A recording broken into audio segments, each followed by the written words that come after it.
4차 산업혁명의 완성, 그건 바로 스마트시티의 구축입니다. 노후된 도시에 스마트함을 입혀서 도시를 재생시킬 수 있고요. 또 처음부터 새로운 도시를 스마트하게 설계할 수도 있죠. 그렇게 형성된 도시들은 네트워크로 연결돼서 함께 살아 움직입니다. 만약 우리가 사는 이곳이 스마트시티라면 그렇지 않은 곳과 비교해서 어떤 차이가 있을까요? 똑똑한 도시에서는 과연 어떤 일들이 벌어지고 있을지 하나하나 살펴볼 필요가 있을 것 같습니다.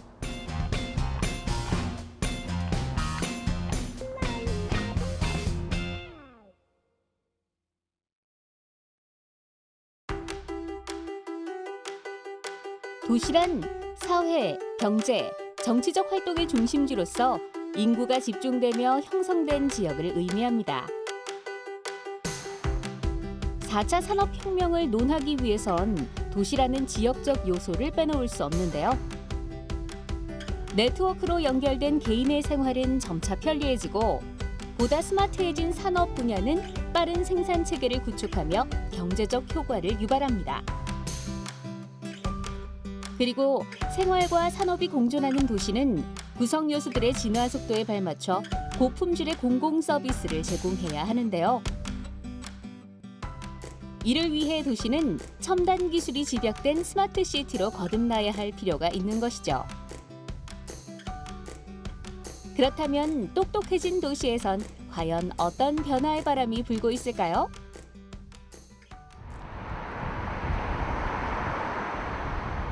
스마트 시티의 첫 번째 요소는 스마트 에너지입니다. 도심 속 빽빽하게 들어찬 빌딩들은 건물 일체형 태양광 발전 시스템으로 설계돼 있는데요. 말 그대로 건물 외벽이 모두 발전 장치인 셈입니다. 이를 통해 낮 동안 생산된 전력을 저장해 두었다가 에너지 피크 시간에 꺼내 건물 시설 운영에 사용하죠. 전력을 능동적으로 관리할 수 있는 데는 에너지를 효율적으로 사용 가능한 스마트 그리드가 구축됐기 때문인데요. 스마트폰을 통해 사용 전력을 실시간으로 확인할 수 있고요. 각 가정마다 산업 현장마다 설치된 태양광 발전 시설과 지열 발전 시스템을 통해 전기 에너지를 생산 저장하며 원하는 시간대를 골라 저장된 전력을 사용할 수 있죠.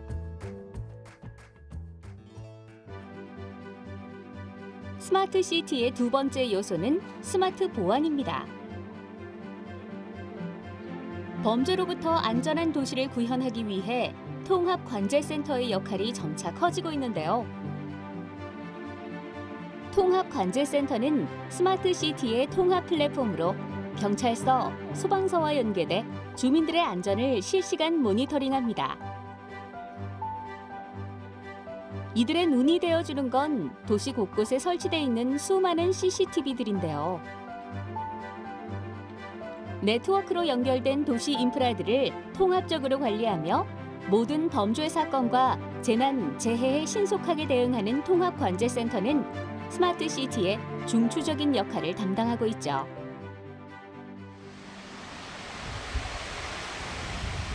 스마트 시티에서 빼놓을 수 없는 요소는 수도 시스템입니다. 사람이 사는 곳에는 물 공급이 필수적인 일인 만큼 보다 깨끗한 물을 효율적으로 사용하기 위한 물 관리 시스템이 도시에 구축되고 있는데요. 바로 스마트 워터 그리드입니다. 센서 기술과 사물 인터넷, 그리고 통합 운영 기술이 동원되는 스마트 워터 그리드는 물 낭비를 줄이며 실시간으로 수질을 체크하는 미래형 수질 관리 시스템이죠. 스마트 시티 곳곳으로 뻗어 있는 도로는 도시의 혈관 역할을 합니다. 똑똑해진 도로와 그곳을 달리는 지능형 자동차는 스마트 시티에서 핵심적인 역할을 하는데요. 도로를 둘러싼 각종 인프라는 차량에게 실시간 도로 상황을 전달하고 정보를 전달받은 자동차는 스스로 판단해 움직입니다. 도로 위 사물과 사물 간의 대화를 의미하는 V2X 기술이 적용돼 있기 때문이죠. 차세대 지능형 교통 시스템은 지금도 진화를 거듭하고 있는데요. 이러한 기술이 우리 생활 속에 적용된다면 그곳은 분명 스마트 시티일 겁니다. 일단 사람들이 모여서 도시라는 게 됐고, 과거에는 어떻게 보면은 토목이라든가 어떤 그 도시계획 그런 면에서 주로 풀어왔는데, 이제는 정보통신 기술을 통해서 문제를 해결하고, 그다음에 문제를 해결하는 걸 넘어서 어떤 그 비타민적인 요소를 살리는 게 스마트 시티의 본연이 아닌가 생각하고 있습니다. 근데 요즘 우리가 사는 도시는 그런 효율적인 것보다는 좀 불편함이 좀 많이 있는 게 아닌가 해서 그런 것들을 종합적으로 풀어보자라는 어떤 기대감의 또 표현이 아닌가 저는 보고 있습니다.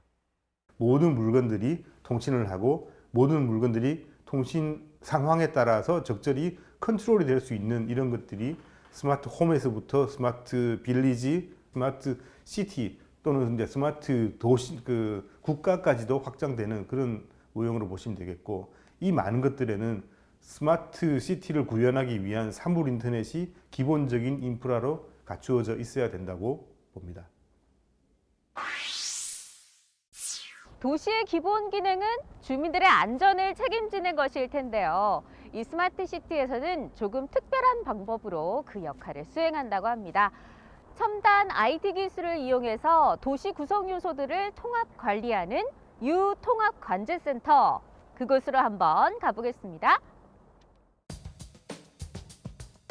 우리가 사는 도시는 예상치 못한 시간과 장소에서 각종 사건, 사고가 일어나고 있습니다. 주로 야심한 시각에 인적이 드문 곳, 사람들의 눈을 피해 일어나는 사건들. 살인, 방화, 강도, 강간, 유괴와 같은 5대 범죄 외에도 폭력, 절도 등 사람들의 안전을 위협하는 요소들이 우리가 사는 도시 어딘가에 도사리고 있는데요. 우리의 소중한 생명과 재산, 그리고 안전과 직결되는 도시의 보안. 이를 지키기 위한 특별한 시스템을 스마트 시티에서 찾을 수 있습니다. 한 지역의 스마트 시티 통합 운영센터. 책상을 가득 채운 컴퓨터 모니터들과 한쪽 벽면이 커다란 모니터 화면으로 구축돼 있는 풍경이 인상적인데요. 모니터를 자세히 들여다보니 여러 개의 영상들이 띄워져 있습니다. 바로 지역 곳곳에 설치된 CCTV에서 전송되고 있는 영상들인데요. 스마트 시티 통합 운영센터는 도시의 안전을 지키는 문이라고 할 수 있습니다. 그리고 센터의 또 다른 눈이 되어주는 것이 바로 이 지역에 설치된 1,900여 대의 CCTV들이죠. 지금 도시의 문제는 도시에 발생되는 각종 스마트 서비스에 준하는 각종 도시의 재난, 환경, 방범이 산재해 있습니다. 그렇지만 그 산재된 영상을 통해서 센터에서 통합적으로 영상을 수집, 가공, 전달함으로써 시민들에게 직접 안전을 신속하게 전달하고 도시 문제를 해결하는 데 그 목적이 있다고 봅니다. 도심 한가운데 나타난 수상한 움직임.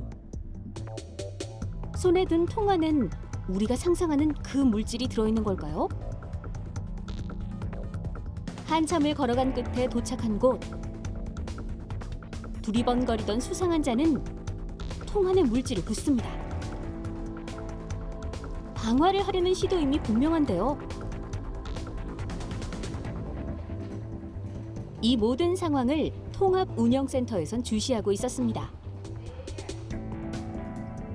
CCTV를 통해 이동 동선을 확인하고 범인의 위치를 파악하고 있던 센터에선 112, 119에 연락해 위치 정보를 전송합니다. 제안하러 오시면 되네. 출동하겠습니다.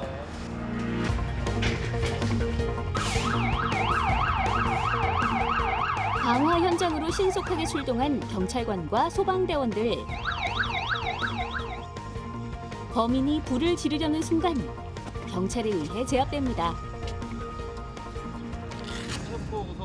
조금이라도 늦었다면 어떤 일이 벌어졌을지 상상하기 무서운데요.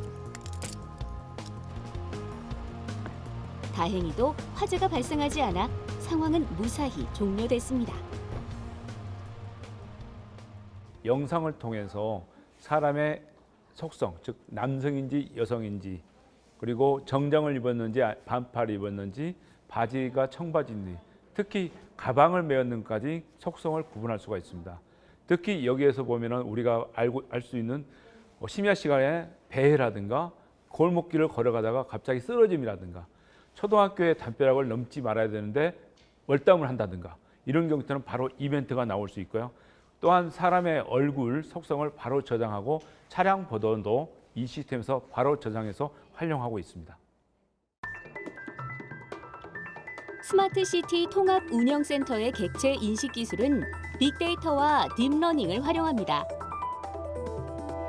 CCTV 영상을 빅데이터와 딥러닝 기술을 활용해 분석하고 보행자와 차량을 감지하는데요.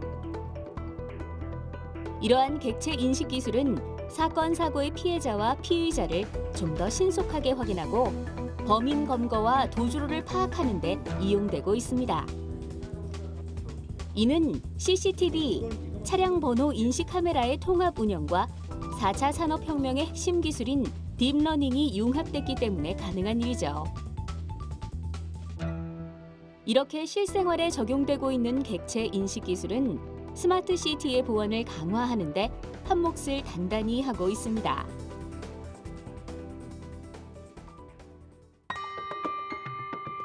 이 영상 속에는 지난달 차량 털이를 시도하는 한 남자의 모습이 담겨 있는데요. 이상 상황을 감지한 관제 프로그램이 상황실 모니터링 요원에게 알린 영상입니다. 통합운영센터에선 포착된 내용을 112에 신고하고 출동한 경찰관이 차량 털이범으로 의심되는 일을 곧바로 검거할 수 있었는데요. 범죄 사건 발생 시 이렇듯 실시간으로 현장을 대응할 수 있었던 건 통합운영센터와 112, 119 등의 기관이 유기적으로 연결돼 있기 때문입니다.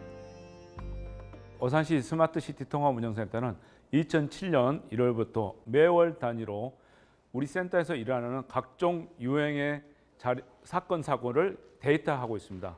5대 강력 사건, 또한 주치자, 그다음에 119, 또한 금연방송, 쓰레기 방송을 매월 단위로 통계를 함으로써 어느 시기에 어느 사건이 제일 많이 일어나는 것을 활용하고 있으며, 또한 CCTV에 빅데이터를 통하여 우리 오산시에 있는 한 가정, 그다음에 여성이 어디 살고 있는지 그 데이터를 이용해서 빅데이터 시스템을 이용해서 CCTV 위치를 선정하고 활용하고 있습니다.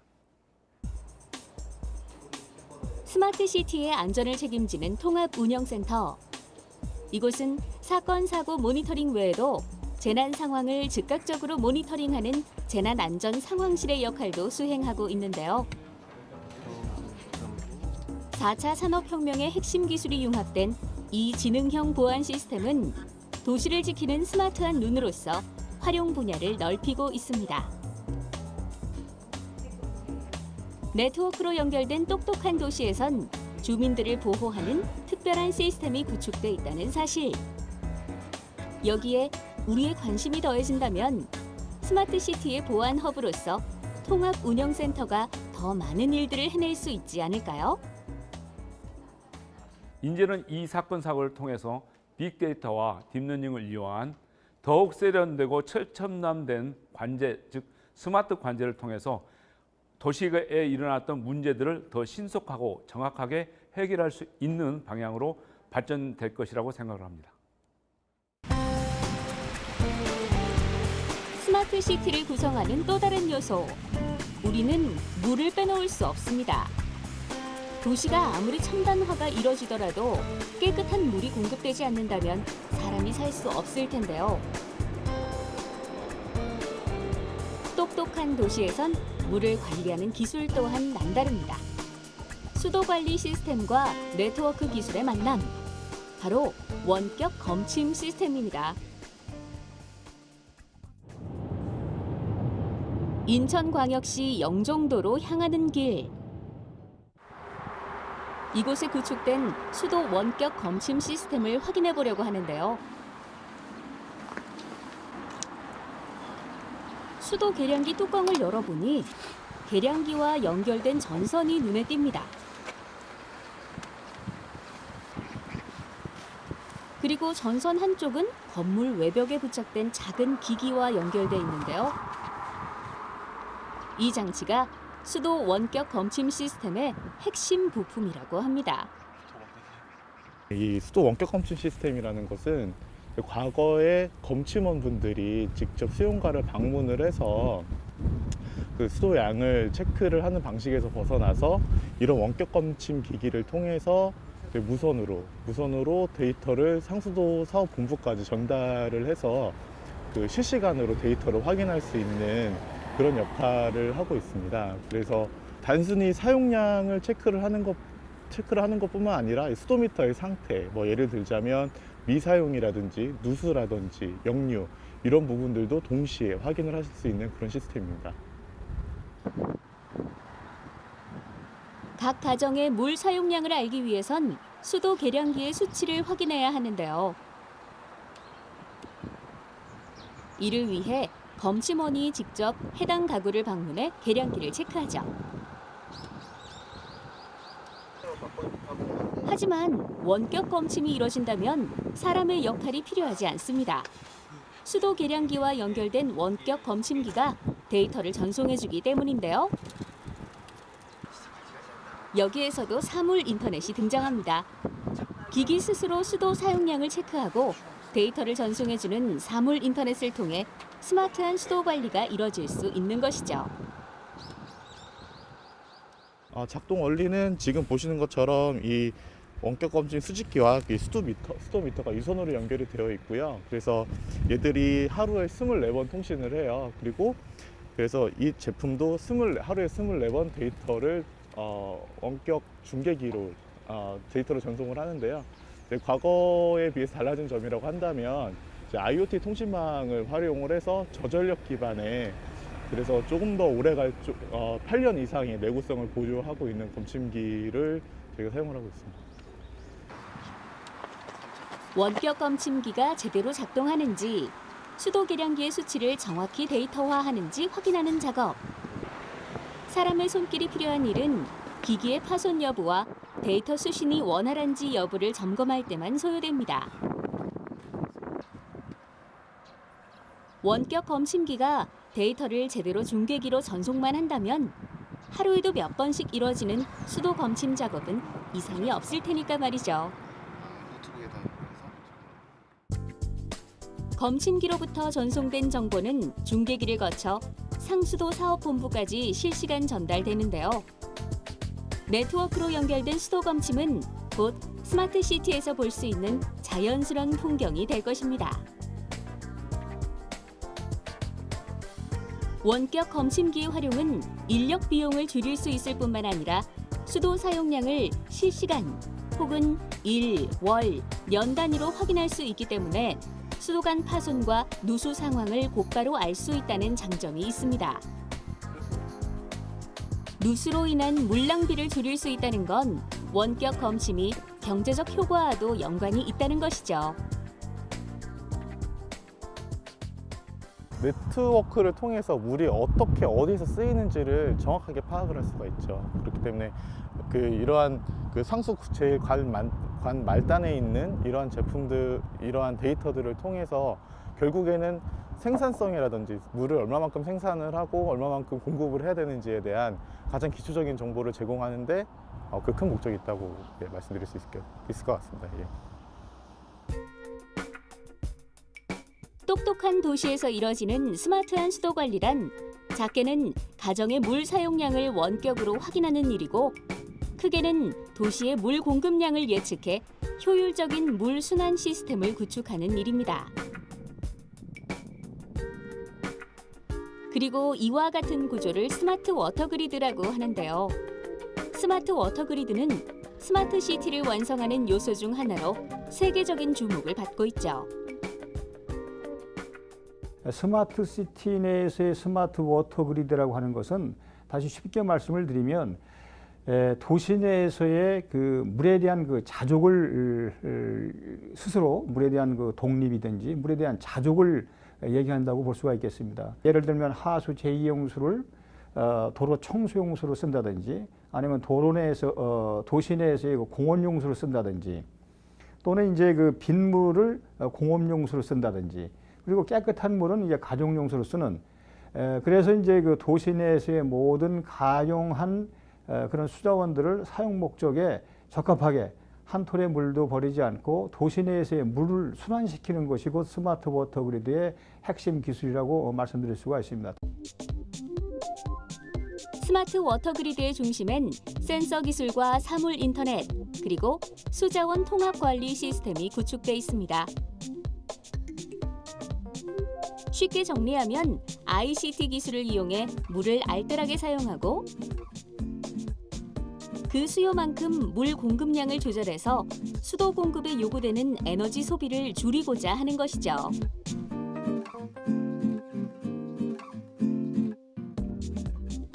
현재 스마트 워터 그리드가 시범 운영 중인 곳은 인천 영종도와 대청도인데요.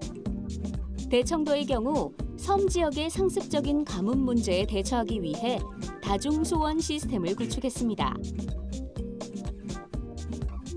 바닷물과 빗물, 지하수 등의 가용 수량을 모니터링해 물 공급량을 예측한 다음 수원별 처리 공정에 들어갑니다. 예측된 물 수요량에 맞춰 필요한 양만큼 맞춤형 수처리를 하기 때문에 물 생산 비용과 이에 따른 에너지 비용을 절감할 수 있죠. 가급적 지역 단위에서 활용 가능한 물들을, 수자원들을 충분히 활용해서 도시 내에서의 그런 물에 대한 자동률을 높이는 그런 기술을 위해서는 이제 스마트 워터 그리드 기술이 좀 더 많이 확산이 되어져야 될 것으로 생각이 되어지고요. 두 번째는 이런 그 스마트 워터 그리드 기술을 활용을 해서 이 동남아시아라든가 이쪽 중동 지역에 이런 기술들을 수출한다면 그 물산업에 대한 그런 그 새로운 시장을 창출하는 데 있어서 굉장히 많은 그런 기회가 있다고 일단 생각이 되어집니다. 그래서 산학연이 합동이 돼서 이런 스마트 워터 그리드 기술을 활용을 해서 해외로 진출하는 그런 정부 차원의 전략적인 목표가 좀 모아져야 될 때라고 일단 생각이 되어집니다. 스마트 시티의 혈관은 바로 도로입니다. 하지만 그냥 보통의 도로가 아니죠. 스마트한 길 위를 달리면 운전자는 이 도로 위의 위험 상황을 실시간으로 전달받을 수 있는데요. 도로와 자동차가 지능을 지녀서 운전자에게 이야기를 건네는 시대. 자, 우리나라의 지능형 교통 시스템은 과연 어떻게 구축돼 있을까요?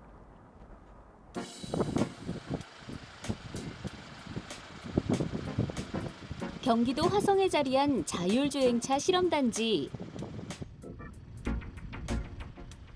도심부를 그대로 옮겨놓은 듯한 이곳엔 특별한 비밀이 있습니다. 차량과 교통 인프라가 대화할 수 있는 통신 환경이 구축돼 있어 자율주행 기술의 안정성 검증이 가능한 건데요. 스마트 시티 속 자율주행 자동차가 누빌 환경과 똑 닮은 이곳에서 한층 똑똑해진 교통의 미래를 확인해 보겠습니다. 실생활에서 실제 도로에서 접할 수 있는 도로 환경이라든지 교통 안전 시설물 등을 실제 자율주행차가 그 도로를 주행할 수 있는지 그 환경을 마련해주는 그 테스트 베드라고 보시면 돼요.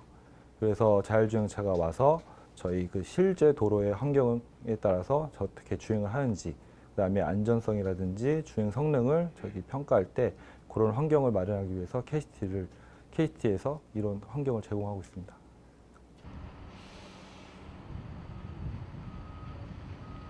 테스트 베드 한편엔 연료 충전소가 있습니다.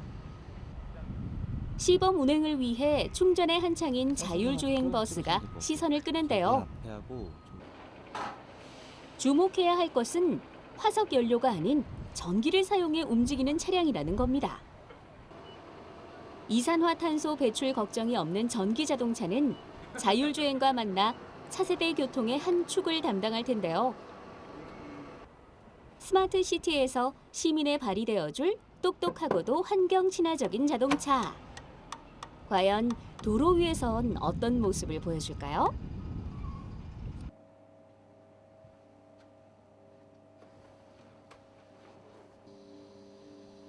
드디어 자율주행 버스 출발! 자율주행 차량은 스스로 주변 상황을 인지하고 목적지까지 운행할 수 있는데요.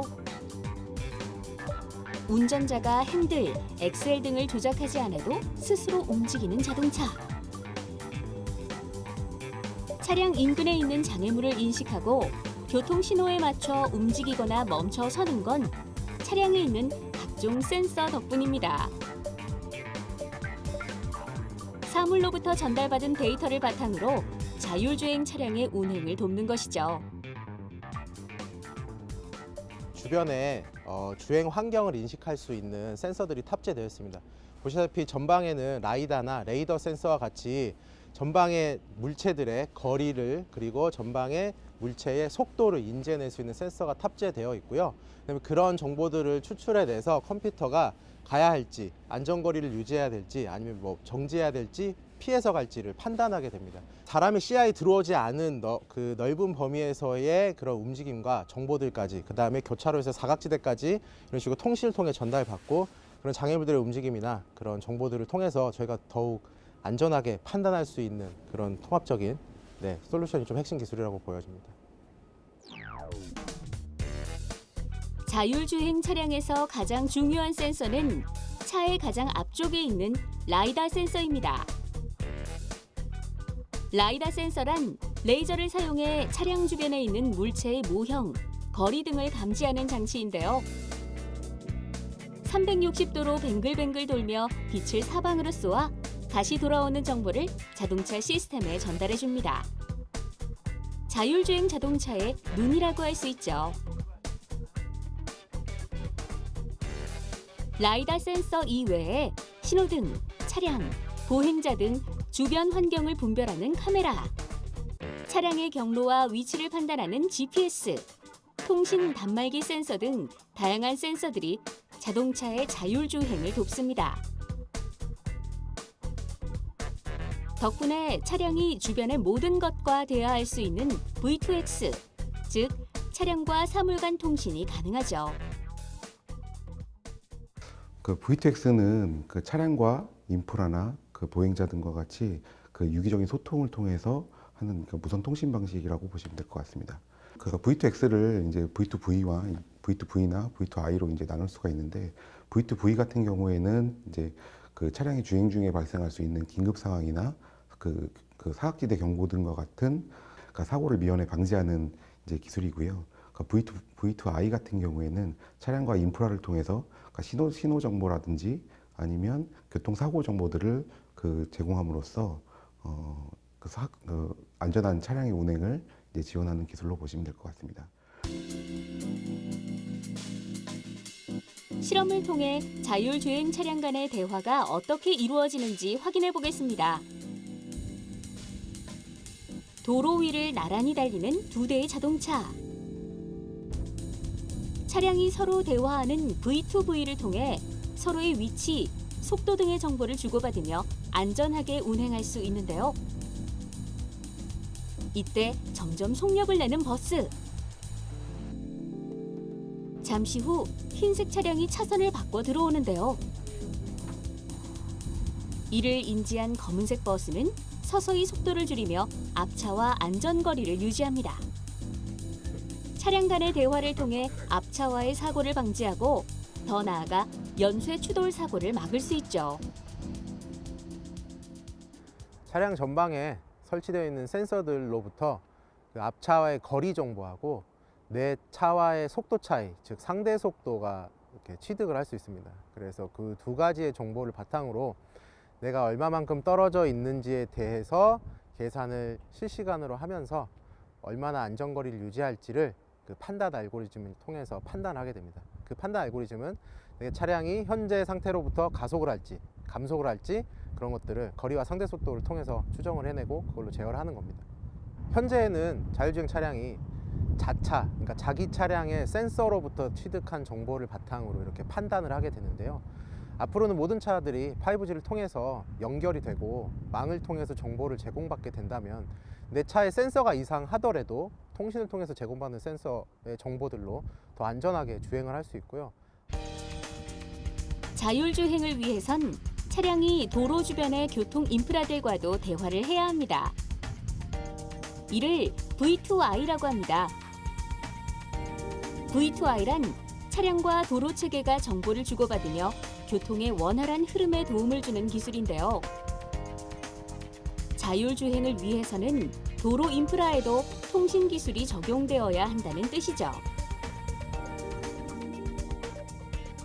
관제실에선 도로에서 전해주는 데이터의 실시간 모니터링이 이루어집니다.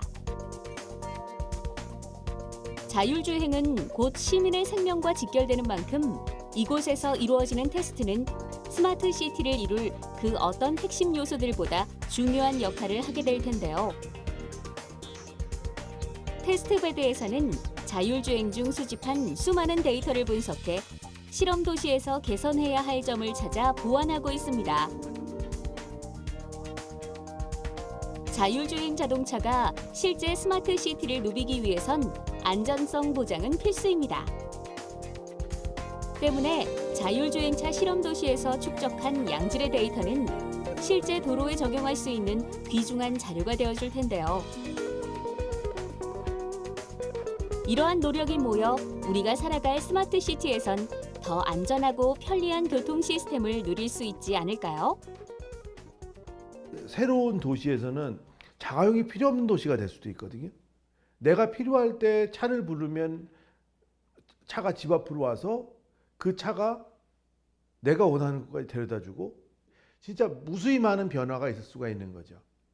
근데 그러한 변화의 방향은 가장 중요한 게 기술로 해서 산업에서 돈 버는 게 중요한 게 아니고 국민들이나 시민들이 이렇게 살면 행복하겠다는 것을 우리가 한번 고려해 봐서 그 시민들의 행복을 위한 방향으로 전체 행복의 총량을 증가시키는 방향으로 가야 되지 않을까 하는 것이 제 생각입니다.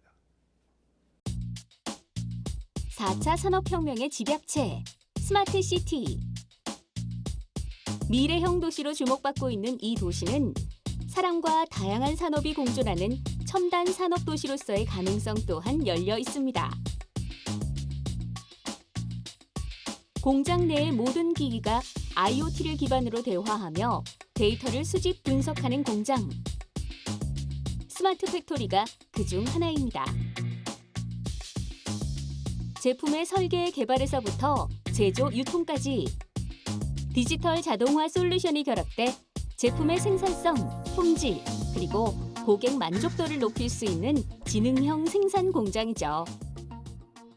이제 스마트 팩토리에는 하드웨어적인 요소, 소프트웨어적인 요소 두 가지가 있겠습니다.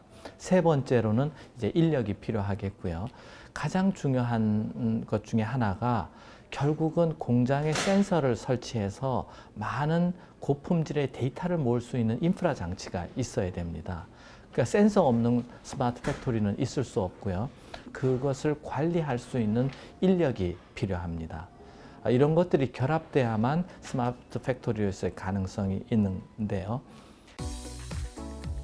스마트 팩토리는 재생 에너지를 활용해 자체적으로 생산한 전력을 사용하는가 하면 소음과 오염물 배출을 줄여 도심형 친환경 공장으로 거듭나고 있는데요. 이렇게 친환경적인 스마트 팩토리는 외곽으로 흩어져 있던 공장을 도시 안으로 유입시켜 도심 속 경제 활동에 활기를 불어넣을 수도 있겠죠. 사람들의 꾸준한 관리가 필요한 양식장도 ICT와 만나면 한결 운영하기가 편해집니다. 먼저 우리가 아는 양식장을 떠올려 볼까요?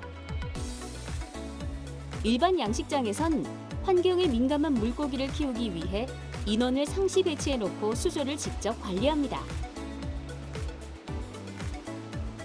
잠깐의 기계 오작동에도 고기가 폐사할 수 있어 촉각을 세워야 하는 거죠. 하지만 한층 똑똑해진 스마트 양식장이라면 이야기는 달라집니다. 스마트 양식장은 수조의 용존 산소량, 수온, 수질 등을 측정하는 센서와 이를 통해 얻은 데이터로 수조를 실시간 모니터링하고 원격 제어하는 시스템이 구축돼 있습니다. 더 나아가 사람의 도움 없이 각종 데이터를 활용 분석해 물고기 생장에 최적화된 환경을 조성함으로써 생산량을 증대시킬 수 있는데요. 적은 인력으로도 많은 수조를 한꺼번에 관리하며 운영의 효율을 높인 스마트 양식장. 똑똑한 도시의 경쟁력을 강화하는 데 큰 도움을 줄 수 있을 겁니다.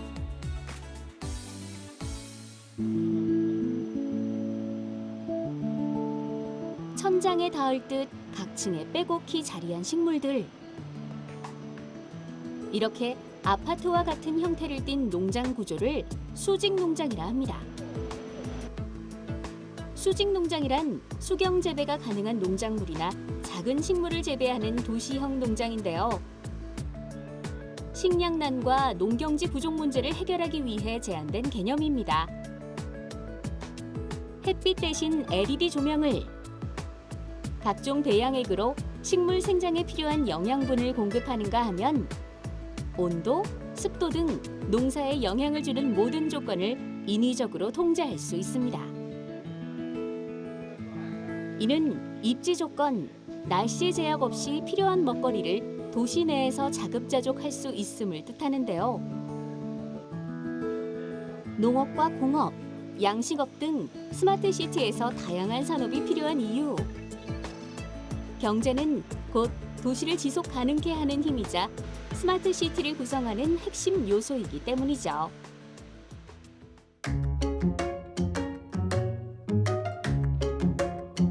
스마트 시티에서의 에너지 시스템을 살펴보기 위해 서울대학교를 찾았습니다.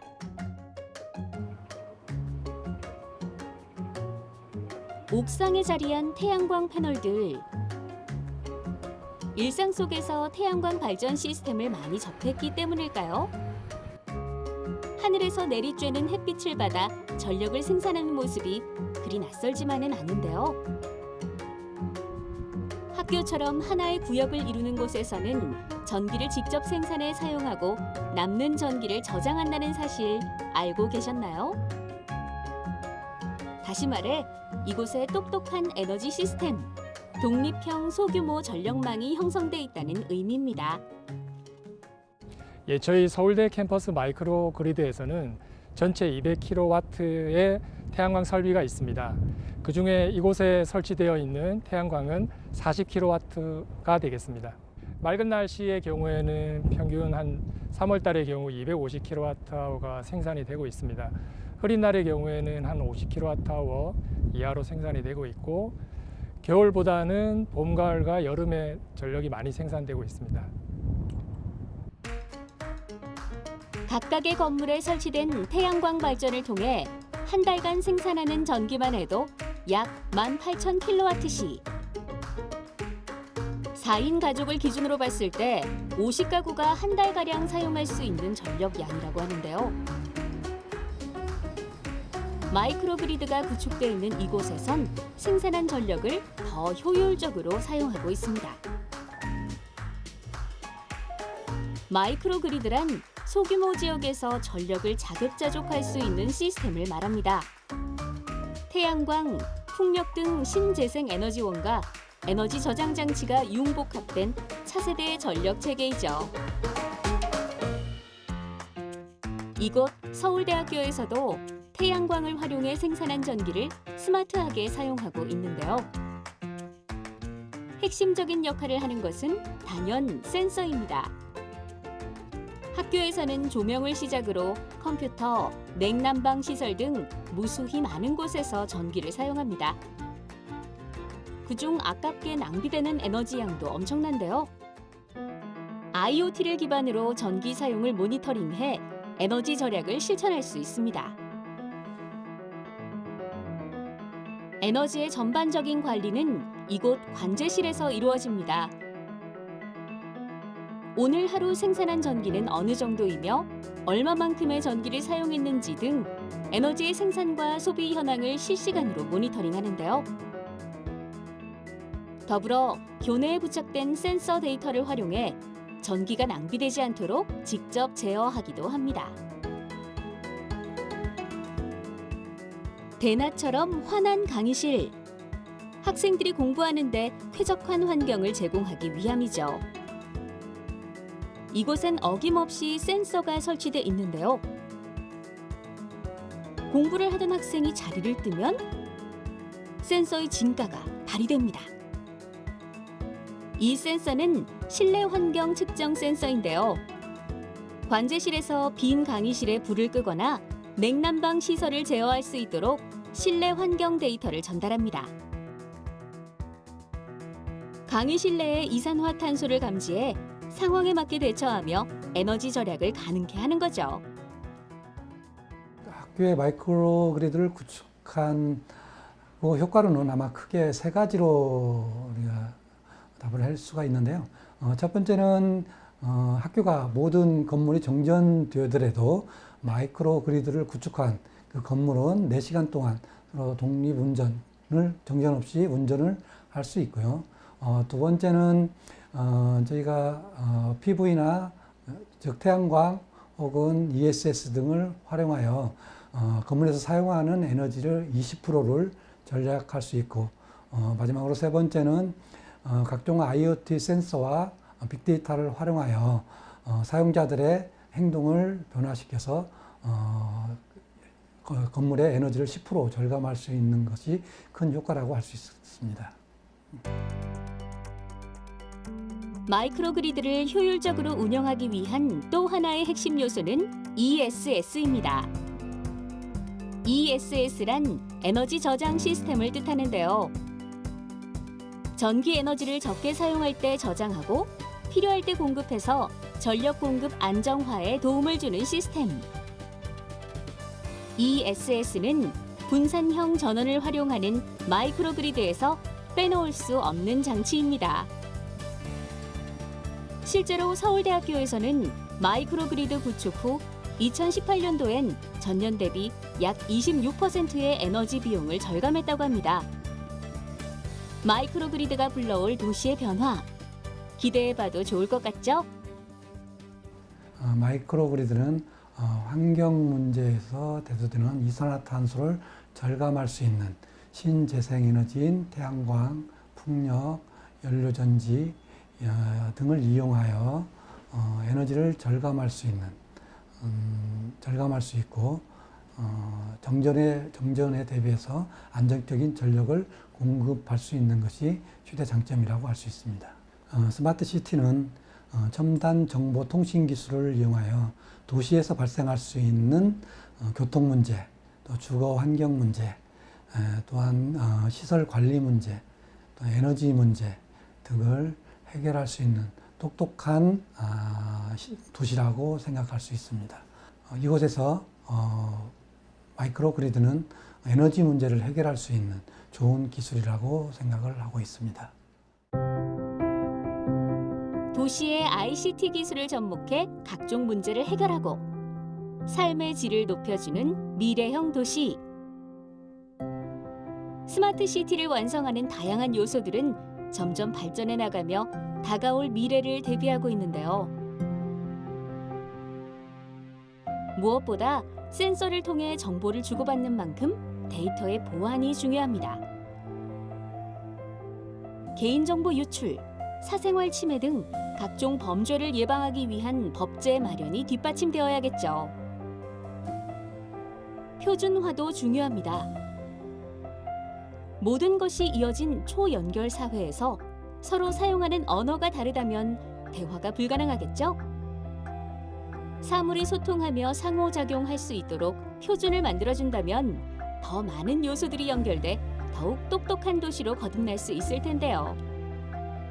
스마트 시티의 완성, 이것은 곧 4차 산업혁명의 가능성을 증명하는 일일 겁니다.